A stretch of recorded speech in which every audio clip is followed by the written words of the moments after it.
All right, guys. So we are going to move on to our next section, which is we're going to talk about communication and effective communication.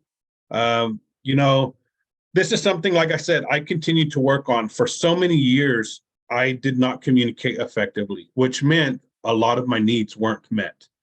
And so, it's important to work on your communication so that you can effectively communicate your needs to others. Cherokee people have always understood this, that it's important to communicate with others how you're doing so that you don't get stuck, in your negative thoughts. It is also important to communicate your emotions in order to maintain balance and stay connected to those around you. Communicating gratitude and positivity helps those in your life know that they are valued. Also, letting others in when you are having a tough time builds trust and helps you to process what is going on. So much of what I learned about effective communication was when I was young. And, a long time ago, before cell phones and, all of these things, you actually had to go visit people to talk to them. And it was actually like, I don't know, a societal norm. And there was a ritual to it. I remember I would go with my uncle, we would go to somebody's house, and a couple of things would happen every time. They would turn the TV off, they would put coffee on, they would chase the kids outside, or they would have to be quiet, and they would start talking. And I remember they always talked really slow, whether it was in Cherokee or whether it was in English. They weren't in a rush. They would sip coffee and they would talk and they would laugh. But like I said, it was really slow and really deliberate.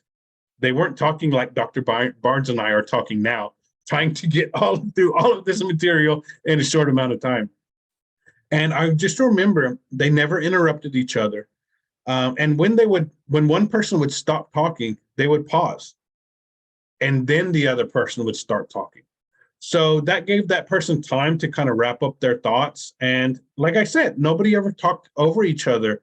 Now I feel like a lot of communication, it's almost like a contest. I know I'm guilty of this, and I have been guilty in the past, where if somebody's telling me a story, I'm not really listening necessarily to your story. I'm thinking about what my response is. And I would like for us to, go back to kind of the old way of communicating where I can just listen to you. And then, you know what? It is perfectly okay to have a silence while I formulate a response. And I want another thing I'm guilty of is if something you're saying reminds me of something or kicks something up in me, I want to tell you. And like my knee will start shaking. I need to share this story with you, right? Instead of being respectful of what you're sharing with me and instead of practicing active listening. And so now I really definitely, I work on being an active listener. I've also been told that I talk over people when I get excited. And so having patience when I'm communicating is something that helps as well. But just as long as you're communicating, you're not going to be perfect at it. You're not going to, like I said, always do a great job, but just start. I tell a story a lot where a long time ago, I've had many relationships end because I did not communicate and I did not communicate effectively. So I didn't know how to use my words because in our society, we're taught that men are just supposed to be tough, right? Supposed to be stoic. That's not a Cherokee cultural teaching.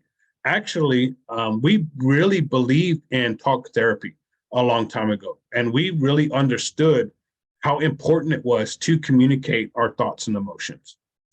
I tell a story a lot about where I will move into houses and see where holes have been punched in the wall. And that is more acceptable in our society nowadays for me to get mad, punch a wall, than it is for me to be upset and talk to somebody about my feelings. Like I said, I tell a story a lot about, before I didn't know how to communicate, my feelings. So I would sit and pout. I would wait for my spouse to, one, recognize I was upset, two, automatically know what it's about, and then three, have the perfect thing to say to make me feel better. And that is just really toxic and really unfair, right? And so now I make sure if I'm having an issue to communicate that. And I do it clumsily a lot of times because this is something, like I said, I'm still continuing to work on, but I want to have real relationships. That's why I've done the work to break down all of my walls and discard a lot of the negative survival skills I developed. But this is one that I continue to work on. I'm definitely not perfect at it, but that's the cultural history and my history behind it. So to share the supporting psychological knowledge, Dr. Barnes. Yeah, I also want to just, before I get started on this, I want to tell you, Abraham, and for everybody else, in case they also struggle with that feeling like you need to tell somebody something really quickly, which keeps us and impulsively, which keeps us from being able to really be present with what they're saying. There are other factors that contribute to this as well. But one of the reasons that we do that is because when you have executive dysfunction, as I talked about earlier, at least some level of it, one of the things that impairs is your working memory. So it is hard to hold, like when someone's talking and it reminds you of something you want to reply or story you want to tell them.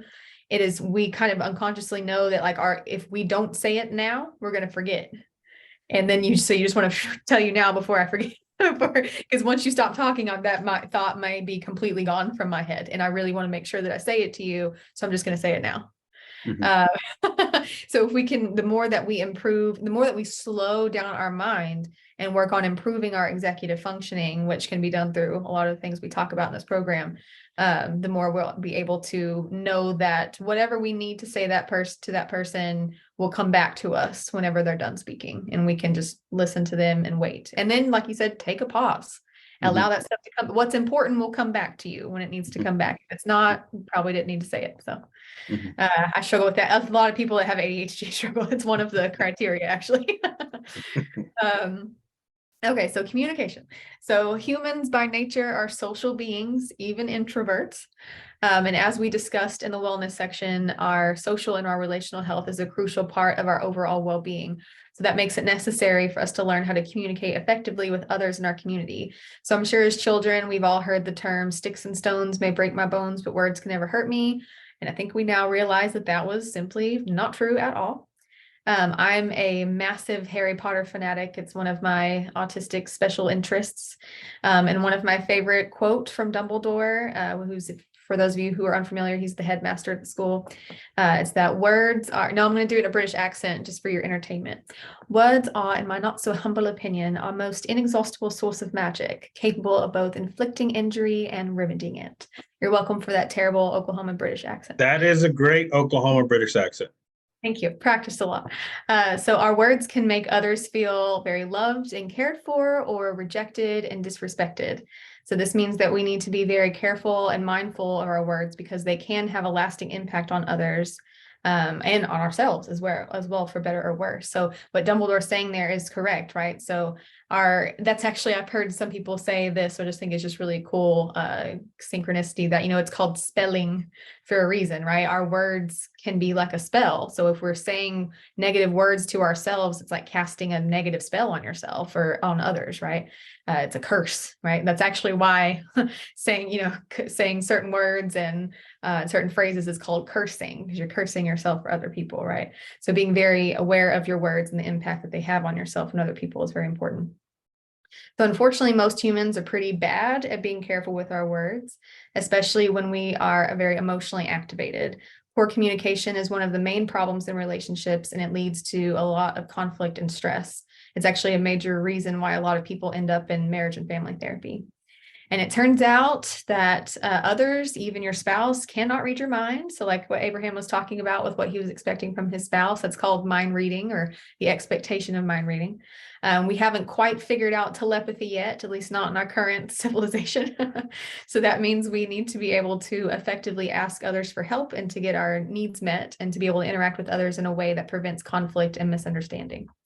So healthy communication is a lot harder than we realize. We initially learn how to communicate with others based on, how our caregivers communicated to us and in front of us when we were little. So if we had that highly critical or maybe even verbally abusive caregiver, we're probably going to find those tendencies within ourselves as well, even if we're only directing that at ourselves. So not everybody then does the same thing and does that to other people, but you might do it to yourself. And hello, inner critic. So just like, with breaking the patterns of addiction, we have to really become aware of the ways in which our communication patterns have been harmful and intentionally start to practice different ways of communicating. We also receive a lot of societal and cultural messaging, like Abraham was talking about, that tells us not to be reflective and not to be open about our thoughts and emotions. And a lot of us were taught or not taught how to regulate our emotions at all before we speak, which of course is, not going to go well for our communication, right? If we're not regulated. Also, substance use puts us at an even higher risk of not being mindful of our speech. So when we are emotionally dysregulated or we're under the influence of something, the emotional centers of our brain, the amygdala and the limbic system, they're highly activated. And this rational part of our brain, the prefrontal cortex, it kind of goes offline a little bit. So we're not able to think or speak calmly, rationally, and effectively. So it's good to have those emotional regulation techniques, those tools ready to go so that you can take, I used to teach this class many, many moons ago called First Time Offenders Program. And it was for teens and their parents, supposed to be, that had committed, a crime and had gotten arrested, and they were supposed to do this instead of, being punished in a different way. And part of it was on communication. And they used to say, when you start to notice an escalation, you start to notice that you're dysregulated and then you're not speaking in a way that is helpful, to be just separate, go to the bathroom, go outside, don't continue to speak, give yourself a break and a chance to be able to regulate, and then come back and speak whenever you feel like your frontal lobe has turned back on. A good thing to do in those moments is to do something like heart-brain coherence, right? Or another skill that you have that kind of brings you back to yourself. A couple of great resources to up your communication game are the DBT interpersonal effectiveness skills, what I mentioned yesterday, and it's on that website that's also linked in the workbook. And also Dale Carnegie's book, How to Win Friends and Influence People. And if you don't have the time or attention span to read that whole book, I included a link in the workbook to a great summary of the principles that he talks about. So as far as practical application goes, so the first one says some ineffective or harmful communication methods include making assumptions or mind reading, like I talked about earlier, expecting others to read our minds, using blaming language that raises the defenses of others, valuing competition over compromise and cooperation, or the desire to be right over being effective. That one's the one we struggle with a lot. Communicating while emotionally dysregulated, yelling, and putting others down to make you feel better about yourself. So reflect on what are some ineffective or harmful communication patterns that you've noticed within yourself that you would like to improve, and be thinking about that, because as I move through the rest of these, we're going to come back to that one to have y'all answer. The next one is, what kind of communication patterns did your caregivers model for you? And you might see a connection between the answer to your first question and the answer to this question, which is okay. That's the way in which we learn, right? It's being able to become aware of that. How have your communication patterns affected the health of your relationships? And in the next part, I've included some effective communication methods, such as putting your phone away and any other distractions away. So like Abraham was talking about, you can actually give your full attention to somebody else to be able to show that respect and to actually be able to hear them. Taking time when communicating and giving others space to contribute to the conversation instead of talking over them, which I know is hard for some of us, so we have to retrain ourselves how to do that. Pausing to process thoughts and emotions before speaking, using empathy for the other person and being willing to see that other person's perspective, even if you don't agree with it, right? Even if you don't agree with their perspective, can you still at least understand how they maybe have arrived at that perspective and have from their context, and just have some compassion for that, even if you end up agreeing to disagree. Avoiding assumptions and mind reading, and instead asking others to clarify what they mean if there's any confusion, instead of assuming that that they must have meant something bad by that, right? Giving them the opportunity to clarify if they've misspoke. Avoiding blame in conversations to reduce the likelihood that the other person becomes defensive, which obviously derails the progress of the conversation. Speaking with honesty and integrity always, which we'll get more into that here in a second. Using active listening skills, such as listening to understand the person instead of listening to respond, and allowing others to complete their thoughts instead of interrupting them. Using I statements instead of using blaming language, such as, I feel frustrated when my feelings aren't heard or acknowledged, instead of you don't care about me or my feelings, right? You're saying essentially the same thing, kind of, but you are saying it in a way that does not set somebody's defense wall off, right?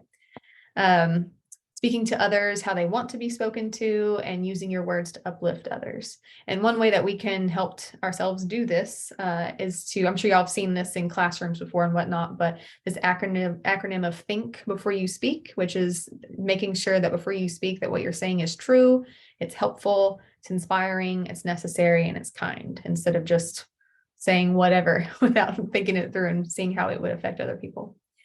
What are some effective communication methods you would like to implement in your relationships based on the list above that I just talked about, or other methods? And then if you have poor communication with yourself, you are more likely to have poor communication with others. So really reflecting on, how do I speak to myself? Am I allowing the inner critic to be the main voice in here? Are you kind and gentle with yourself, or are you critical and judgmental? Because it's not always the case. There are some people that are really critical to themselves that still speak mostly kindly to others, but there is usually a connection between those two things. So just being aware of that. So going back to that first question, what are some ineffective or harmful communication patterns that you've noticed within yourself that you would like to improve?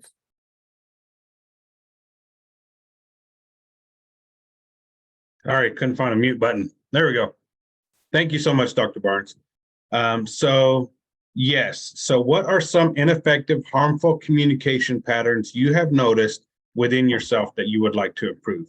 I think that's a great question. So everyone feel free, go ahead and throw that into the chat or into the Q&A.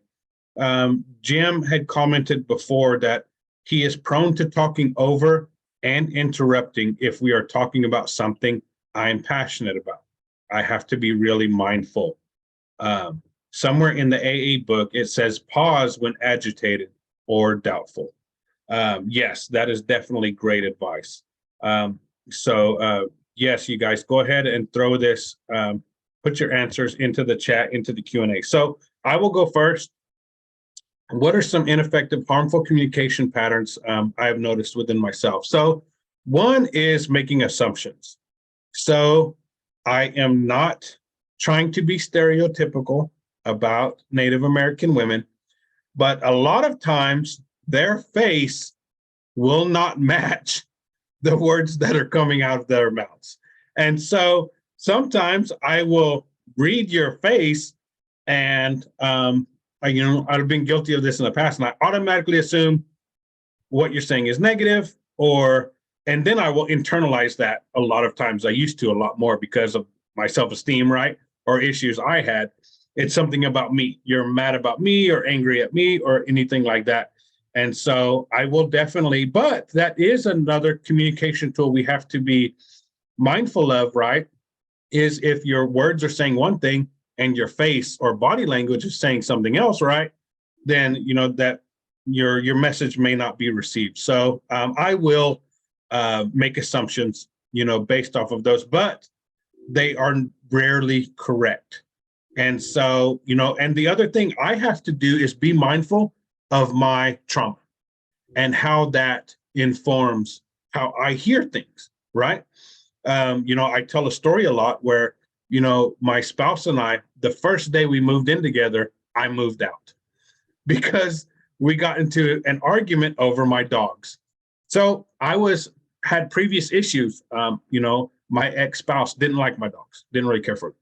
So she said to me, have your dogs had their shots when I moved in?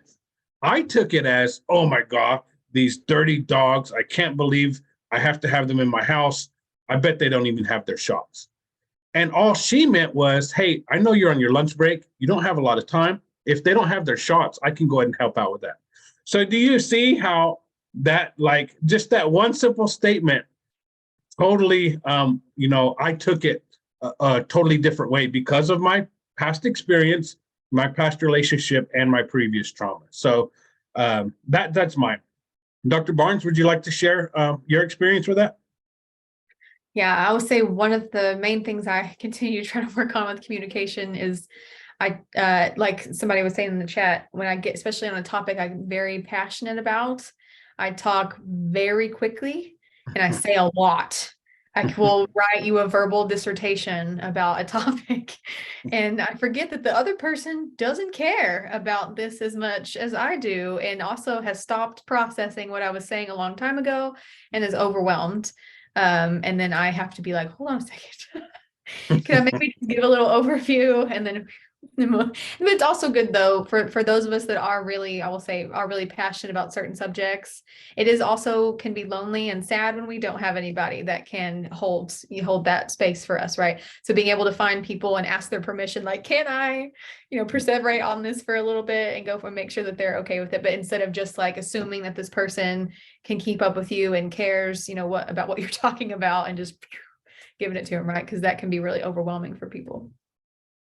No, yeah, definitely, Dr. Barnes. And I can actually see it in people's eyes when I've lost them, when I'm talking about something I'm super passionate about. And they're like, oh God, please. And they would wish I would go ahead and stop talking. So thank you so much. I really appreciate that. So we're going to go to the Q&A. Loretta says, I agree with Jim. My brain does not wait for the other person to stop talking before I start. Yes. And so, that's something you were talking about, Dr. Barnes, where, I forget what you said, but because our brain is so overwhelmed, it affects our memory and we're so scared we're not going to be able to remember this thing in 30 seconds. And that is another symptom of kind of how society is making us ill, right? Running us to the point where we can't even remember things in a basic conversation. So we really feel like we have to blurt them out right now or we will forget. Yeah. So thank you so much for sharing that, Loretta. I really appreciate that. So I will go to the chat now. And Katrina says, I will get defensive. Needing to be right is something I really need to work on.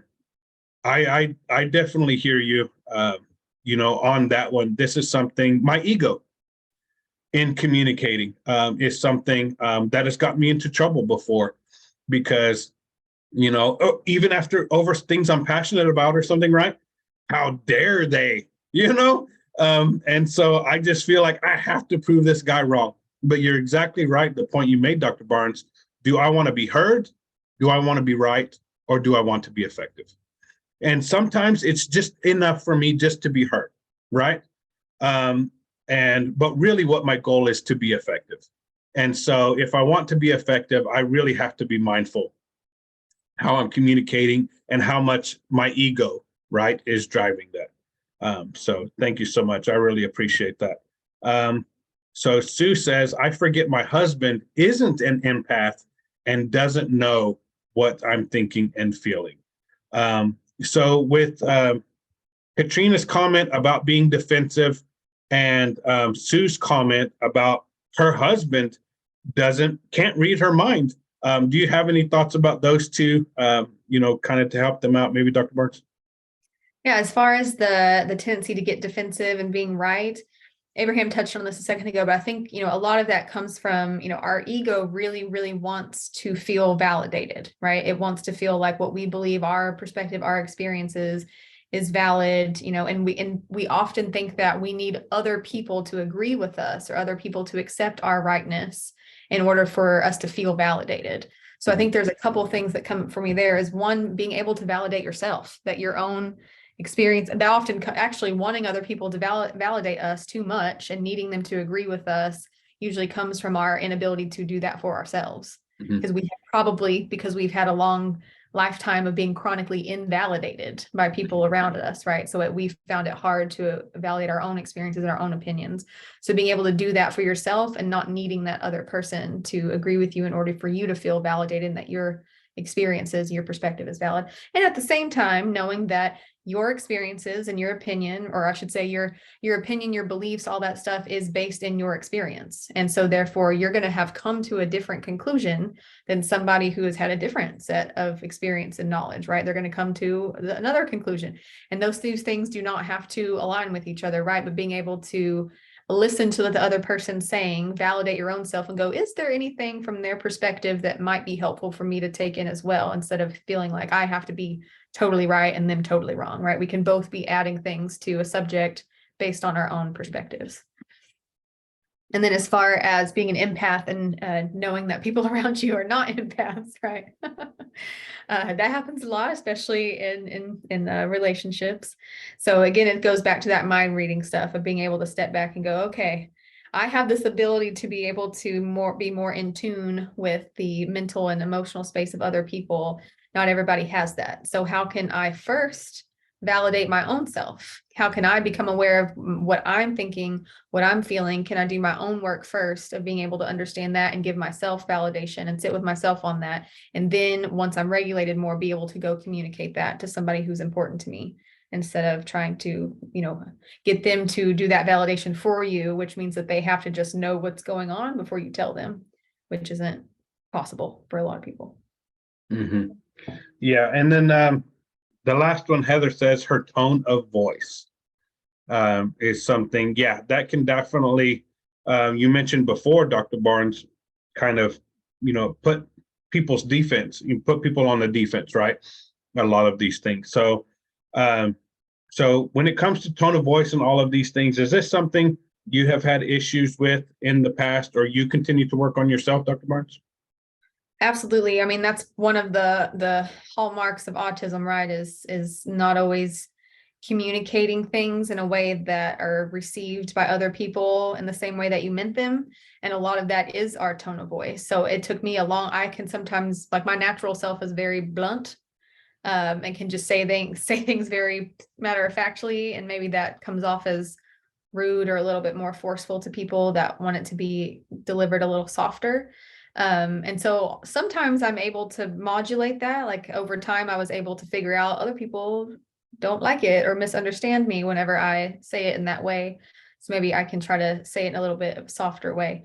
And at the same time, sometimes people have a really hard time being able to be aware of that and know that. So on both sides, if that's something you struggle with, being able to just tell the other person, hey, sometimes I speak in a way or I speak with a tone of voice that maybe sounds differently than how I mean it. So if I say something at some point and you get like offended by it, please give me the opportunity to explain myself, right? Like, let me know that maybe that came off to you a little differently than how I meant it, and give me the opportunity to explain. And then know that other people have that issue too. It's not just me. There's tons of people that will use a tone of voice that maybe conveys a message that isn't really what they mean. So being aware of that and giving them the opportunity to explain further. Yeah, and for me, one thing that has really helped in my communication with everyone, now I ask for clarification. If I get my feelings hurt, I won't just assume it's you. I have to take that responsibility and know, honestly, in the past, more so than now, it was often me. So if no matter what you're saying to me, I would take it in a negative way because I had a low self-esteem. I had, trauma in my past. And so, everything we hear gets filtered, down through all those experiences, right? Everything Dr. Barnes is saying to everybody on this webinar, we are actually hearing and processing a ton of different ways, right? And so depending on all of those past experiences and stuff. So that's something to be mindful of. And that's something that helps me now. Because in the past in relationships, people could say, if they would say something to me, I'll just automatically take it in a negative way. And like I said, so now I definitely make sure to ask for clarification. So as we wrap up this section and we take a break for lunch, do you have any closing thoughts, Dr. Barnes? I would just say, I think with all three of the topics that we've covered here over the past few, or I guess it'd be a couple hours, right? With communication, as well as respect, as well as sobriety, a lot of what this comes, it boils down to for me is just being able to ask yourself, what is my relationship with myself, right? What's my relationship with other people? If my relationship with myself is that I treat my body poorly, I treat my mind poorly, I don't respect myself, I don't see the good things about me, I don't communicate well with myself, that is going to be reflected in my relationships with other people. So I think when a lot of people talk about respect and communication and whatnot, we will think of like these trying to change how we are operating with other people, instead of really going in within first and asking ourselves, how can I start to heal my relationship with myself, which often comes down to healing your relationship or healing your trauma, right? And being able to do that, you will start to see a difference in how you interact with other people, instead of being from a place of fear, of being misunderstood, of being invalidated, of sometimes being like gaslit. We will be able to get that validation that we need from ourselves, so that we don't feel like there's so much that we need to avoid and use substances for, or ways in which we are going to be disrespectful to other people or not communicate well because we have a chronic sense of disrespect within ourselves, or lack of modeling of good communication, right? Yes, thank you so much, Dr. Barnes. And so the last comment we have is from Loretta.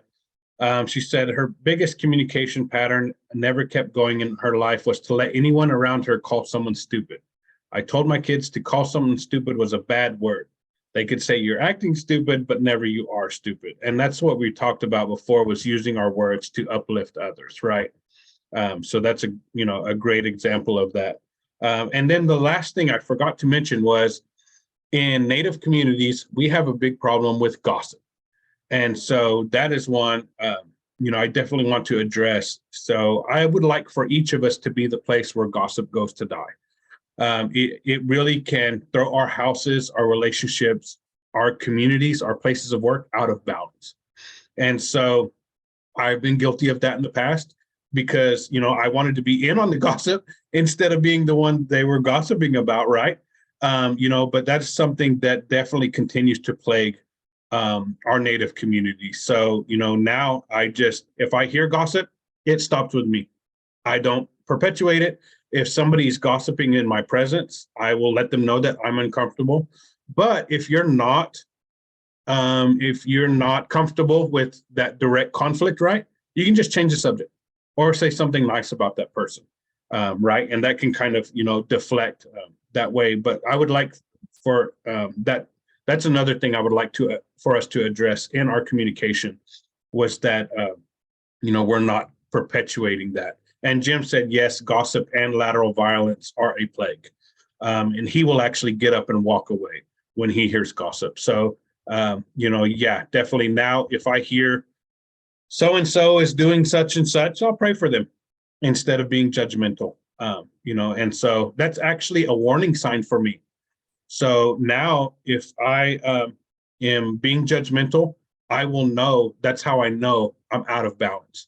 And so I will do some work on myself. I will do some self-care, self-compassion, whatever I feel I need to do to get myself back into balance. Yeah, that's actually a warning sign for me. So if I go to Walmart and I see all of the different outfits or lack of outfits people are wearing, and I'm judgmental about that, I know that's a warning sign.